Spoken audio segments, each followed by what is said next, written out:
இறந்து 50 ஆண்டுகளுக்கு மேலாகியும் இன எதிரிகளை குலை நடுங்கச் செய்யும் பெரியார்.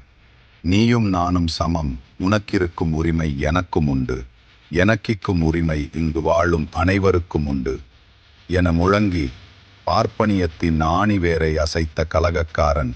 ஜாதியால், மதத்தால், பாலினத்தால் ஆதிக்கம் எந்த வடிவில் வந்தாலும் அதை வீழ்த்தி சமத்துவத்தை நிலைநாட்டுவதே என் பணி என தள்ளாத வயதிலும் ஓடோடி உழைத்து தமிழர்களை தலைநிமிரச் செய்த தந்தையே, கொள்கையை எந்த சமரசமும் இன்றி நாடு முழுக்க பரப்பி பல்லாயிரக்கணக்கான கருஞ்சட்டைகளை உருவாக்கிட உறுதியேற்கிறது திராவிடர் பெரியார் கழகம்.